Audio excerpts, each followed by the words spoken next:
ای نام تو بهترین سرآغاز، به نام تو نامکی کنم باز. السلام علیکم بیننده‌های ارجمند. در سیمای مستقل یکم باز یک برنامه نو روی کار است. برنامه با عنوان گلستان معنی.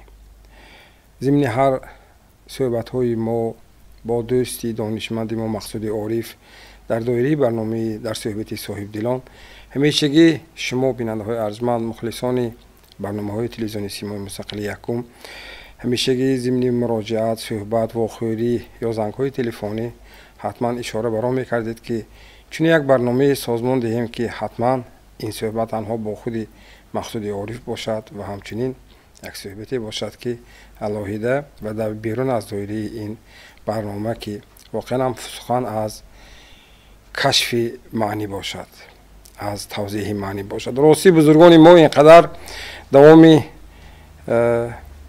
عصرها اینقدر از خود یک میراثی گرانی را، واقعا میراثی بسیار بایی را برای ما گذاشتند که میلیون ها و شاید میلیارد ها بیت باشد که واقعا امروز تا به امروز آمده رسیده است و آن برای اصلاح انسانی کامل است. در صحبت ما دوستی دانشمند ما مقصود عارف شما را به نخست برنامه گلستان معنی خوش آمدید میگم. راستی من چون در آغاز گفتم این گوید پیش از همه اندیشه ها بود، اما همین اندیشه های برای عملی شدنش تلقین بیننده ها باز کار کرد و گفتیم که واقعا یک برنامه باشد با نام که یک معنی ها در آنجا جمع باشند و در بازگویی آن یک کوشش انجام داده باشیم. واقعا گلستان معنی نام گرفتنش هم آن است که عادتا در گلستان گل هست و همیشه رجوع ما به گل اگرچه خار داشته باشد هم، اما همیشه رجوع ما به گل است که گل آن تراوت یک نکهت خاصی خودش را دارد و فکر میکنم گلستان معنی این البته همین سرچینی آن اندیشه های ناب بزرگان ما که طول قرنها برای ما گفتند و برای ما اومده رسید چنین است و من میخواستم چند سخن شما رو وابسته به اون رجوعی که ما کردیم شنیده باشم. شما چی نظر دارید؟ البته کاری به نهایت مهم است و درست است، جایز است. راستی وقتی که ما درباره برنامه صحبت صاحب دلان سخن میگفتیم، صاحب دلان خیلی بسیارم و من فکر میکردم که باید که یک شخصی که مثلا یک تجربه خاصی حیاتی داشته باشد، شخصی که یک مرام و یک مقام معین و فکر و بینشی خاص عاید این و یا مسئله داشته باشد، شخصی عبرت آمیز باشد و در این برنامه اشتراک کنند بهتر است. و آنچه که من و شما کردیم و شما با دیگران میکردید این البته این از عالم معنی است، از عالم معنی است. من در خاطر دارم، البته تماشابینان در خاطر دارم اگر کسی دیده باشد، پیشتر از تلویزیون دوشنبه یک برنامه عجیبی نورالله عبداللهیف به فکر من تحت یا با عنوان نصیحت گوش کن جانمی بنامد. چقدر یک برنامه عجیب بود، در آن صحنه ها ساخته می شدن، تاثیر بخش بود و من فکر میکنم که همین کاری که شما کرده ایستاده بهتر است و آینده دار هم هست، چون که بغیر از ما ده ها و ده ها صدها باید که باشند شخصانی که مثلا از تفسیر و از توضیح و از تنویحات بسیاری همین مصرع های همین عالی مقامی از عالم اشعار بزرگی پیشینیان گفته میتوانند و برآمد هم کرده میتوانند و جالبتر باید باشد. تشکر. بیننده‌های ارجمند، در روی میز ما همین کتاب های دوستی دانشمند ما مقصود عارف با سلسله گردی دامان، این در اگر خطا نکنم 8 قسم یا 9 قسم 8 قسم چاپ شد. بله هنوز هم بازم قسم های دیگر باز قسمت های نو به نو باز انشاء شده ایستاده است. یعنی صحبت ما در دایره همین سلسله سری گردی دامان دوستی ارجمند ما که تالیف نمودند، اینجا واقعا هم شاه بیت های بزرگان ادبیات تاجیک و فارس را جمع آوردند که برای امروزیان یک کتابی روی میزی هم نیز باشد، چون رجوع کردن به این کتاب به کنه آن معنی ها رسیدن است. بسیار معنی های جالب. شاعران ما از خود چیزی نگفتند، آن چیزی که دیدند در ذهنشان، در قالب اندیشهشان انداختند و آن را برای امروزیان گفتند. آن زمانی گفتند برای فرداییان و آن فرداییان امروزیان ما. و راستی وقتی به برنامه نخستین گلستان معنی رجوع کرده آمادگی گرفتیم، من گفتم بهتر است که مثلا از قسم آغاز، قسم اول این کاردیدمان گوییم بهره‌ور شویم و در بیت 15 آن از پیروی که آن را بیدلی ثانی نیز میگویند، از یک بیت در یک بیت اقبال محمد اقبال لاهوری ایستاده توجه و توقف کردم، گفتم که واقعا بسیار یک بیت جالب است و من میخواستم که آن را به شما گفته باشم، آن را برای بیننده ها توضیح داده باشید. تشکر. اقبال میگوید سخن درشت مگو در طریق یاری کوش، که صحبت من و تو در جهان خداساز است. سخن درشت مگو، وقتی که ما یک چیز رو انسان باید درک کند که سخن میتواند ویرانکار هم باشد و یا سازگار هم باشد. وقتی که شما سخن درشت میگویید، البته آنچه که مثال عادی در دل آدمی دیگر است و ویران میشد، احساساتش از همین سخن ها دیگرگون میشود، دل آزارانه میشود. سخنی درشت گفتن یک عباره بنیاد عجیب قرآنی است. مثال در سوره مجادله استفاده برده شده است، قولا زورا، یعنی سخنی زور. ما وقتی که زور میگوییم ما زور میگوییم، زور گفته ایستاده آدم در نظر دارن که مثلا قوه یک عجیبی چی دارد، جسمانی دارد و میتونه مثلا با تن به تن فراید و ها کذا، یا جسمای مثلا از وزن خود بیش رو برداشتن و کذا یا ایستادگی کرده تواند، یا خود رو حمایت کرده تواند، یا در یگان خیلی مثلا بحث ها من غالب می آیم گفته با جهد غالبیت خود را نشان داده باشد. ولیکن اصل این کلمه را گیردگر این عکس این است. قولا زورا، سخنی دروغ است، سخنی درشت است، سخنی که ویرانکار است، سخنی که از وقت چیزی خوب نمی براید. برای همین هم اگر ترجمه از گرفته ایستاده با بعضی اگر معنی ها، بعضی تابش های دیگر همین معنی اگر هم جای کنید دیگه، این سخن البته این عباره آید به مضمون و مندرجه همین درشتی، یعنی درشت بودن، سخنی سخت زدن است. یک چیز دیگری عجیب است، شما درست قید کردید که همین مصرع‌هایی که کلاسیکان ما نیاکان نوشته بودن ها کذا، آنها در اساس یگان آیت های قرآنی نوشته شدند یا در اساس یگان حدیث های پیامبر اکرم نوشته شدند یا در اساس مثال عادی یک ارکان های اجرایی شریعت اسلام نوشته شدند و هاکذا. سخنی درشت نگفتن این هم از آیت قرآنی گرفته شده است که خداوند میگوید که همین سخنی حسنه، یعنی سخنی نیک گویید. سخنی نیک گفتن عکسی آنچه که سخنی درشت گفتن است. وقتی که شما به جای سخنی درشت، سخنی نیک، سخنی سازگار میگویید، چطوری که در همین چیز استفاده بوده است، خداسازی میکنید. خداسازی نه در مضمون که شما توضیحاً مثلا در تصورات خود یک خدای دیگر، یک الهیت دیگر رو میآفرید، نه، با آن مضمونی که در سیما و صفات خداوند شما چی رو میبینید؟ نیکی رو میبینید. خداسازی کردن یعنی نیک نکوکاری کردن است، از این زیاد نیست. و دوام همین اگر خطا نکنم، اگر دوام همین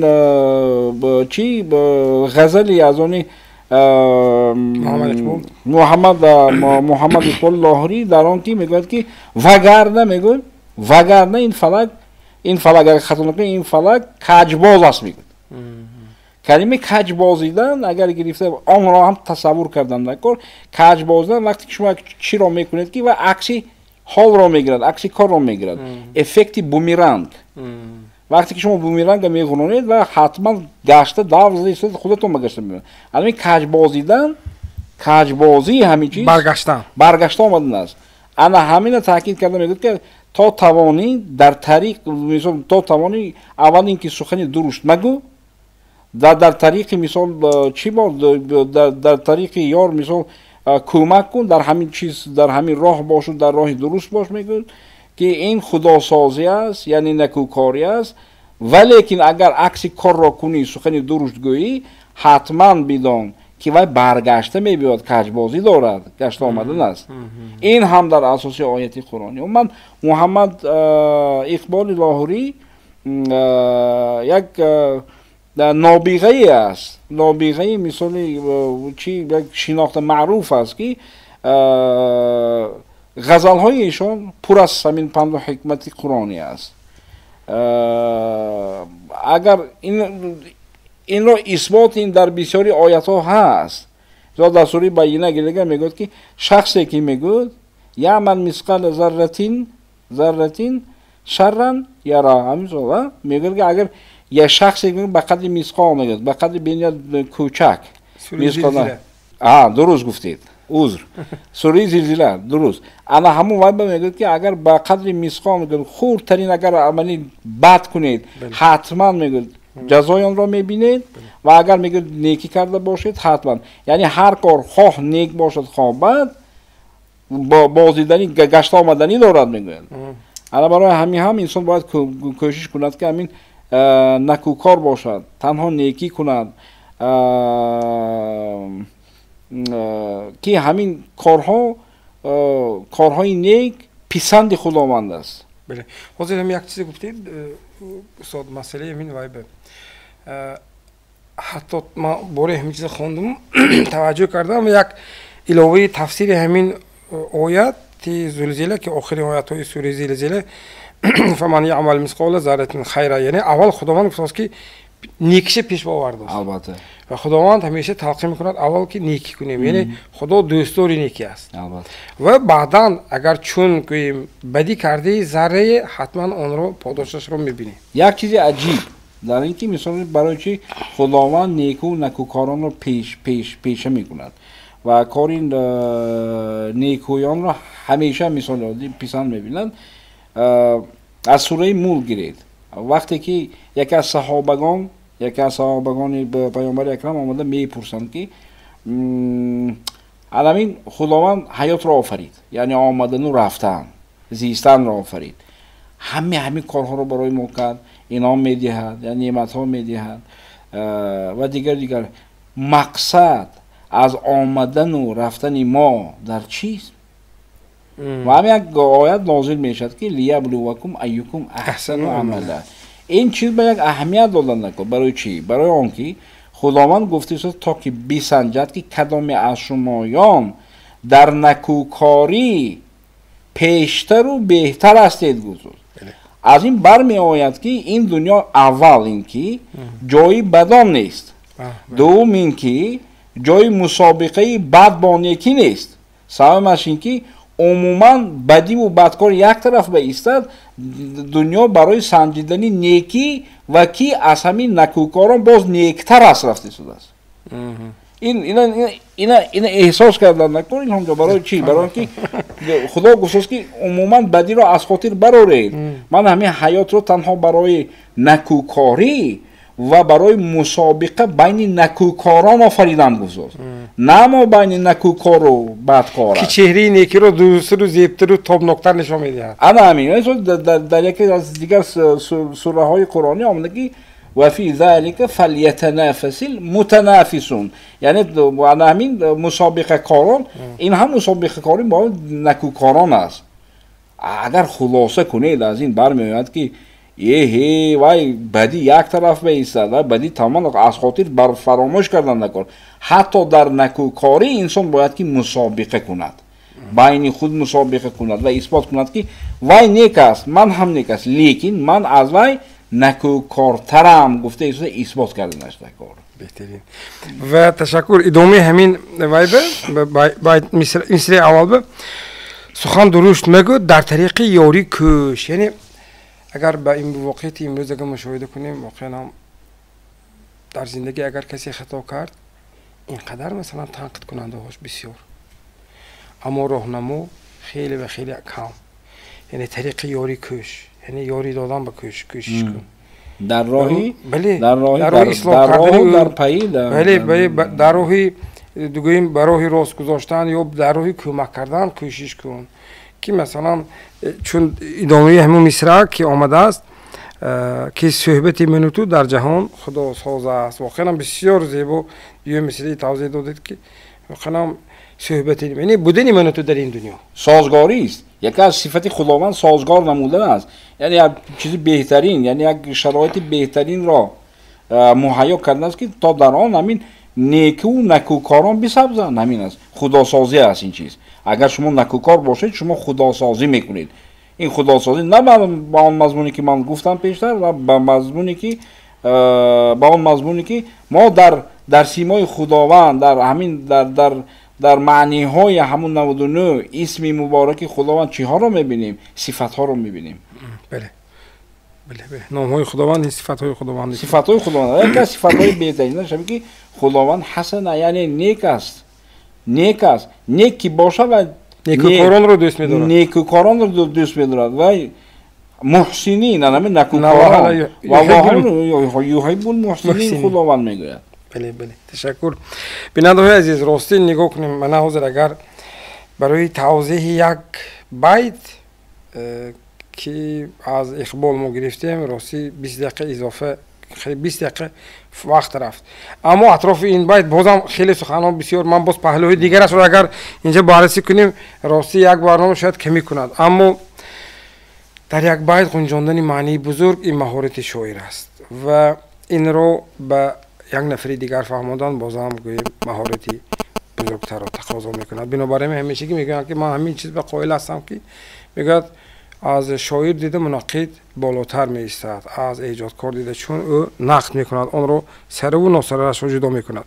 بیت 16 من توجه کردم در گردیدمان یک، توجه به بیت حافظ میگوید سحر با معجزه پهلو نزند دل هوشدار، سحر با معجزه پهلو نزند دل خوش دار، سامری کیست که دست از یدی بیدا ببرد. یعنی همیشگی به ادبیات بزرگان توجه کنیم، پر از سنت‌های بدیهی است و چون وقتی این کلمه ها رو شنیدیم، کلمه سامری، بیدی بیضا، عموما در حافظ همین سامری خودش کیست؟ چی کار کرد؟ سامری پیش عصا و یدی بیضا اون همه شعبده که عقل میکرد آنجا، سامری پیش عصا و یدی بیضا میکرد بازم حافظ. من میخواستم الان همین بیت رو نیست. بله بنابراین من میخواستم الان همین نکته رو برای ما بیننده ها توضیح میدادید. سحر با معجزه پهلو نگیرد. یعنی دو چیز است، سحر است و معجزه است. برای اکثریت مردم گویا آنه که ما بین سحر و معجزه یکم فرق نیست، لیکن فرق از زمین تا آسمان است. اولین که سحر محصولی کار و یا دستان انسان است.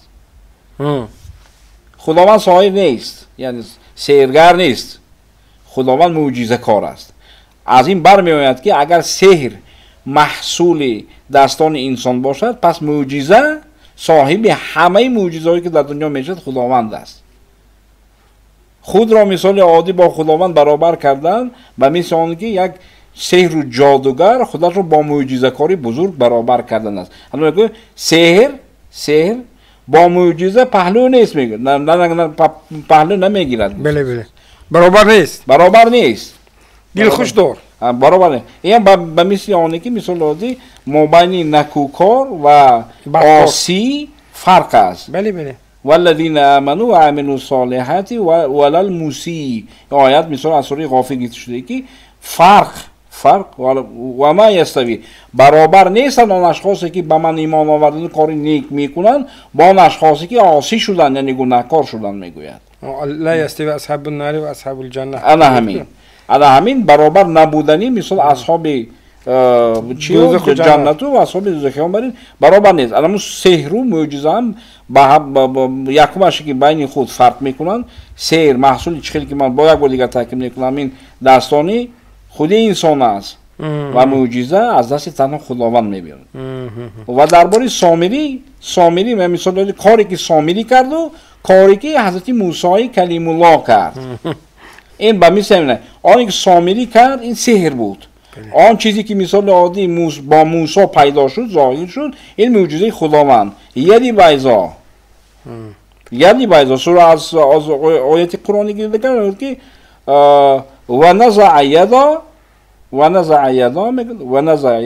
فاذا هی بیضا و وقتی که دستان را از همین و خود از آستین خود میبرد حضرت موسی میبرد و با یک نوری میدرخشید و نوری درخشنده که به تخم مانند است و با بیض گفتن که تخم است تخمی سفید گرفته ایستاد از دور بیننده که خودی تخم شکل یک فرمه معینی گیومتری داشته درازک میشه در همون نوری همین خیلی درازک وقتی که دستانشون را از آستین میبرودن به همین چیز مبدل میگشت و این معجزه خداوند بود. سامری چی کار کرد؟ و وقتی که دید که همون حضرت موسی کلیم با 3 روزه ملاقات با خداوند با کوه میبراید و این ملاقات حضرت موسی با خداوند طولانی میگردد یعنی از 3 روز نیو 10 روز میگه از همین امکانیت استفاده برده ایستاده برادری حضرت موسی را هارون را فریب و نیرنگ کرده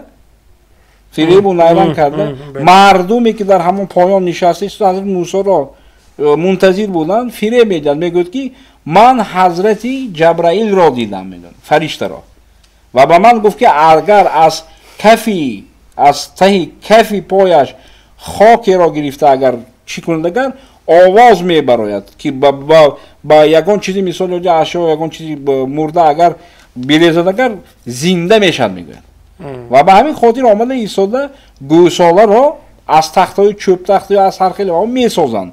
انا برای همین هم سوره بزرگترین قرآن کریم دوم سوره بقره است یعنی گوساله است که در آن در چی همین قصه حضرت موسی قصه حضرت همین هارون و آنچه که سامری کرد در بیان مثال احوال بنی اسرائیل سخن رفته از همین لحاظ نامی سوره بقره یعنی گوساله است. چی میشد پس؟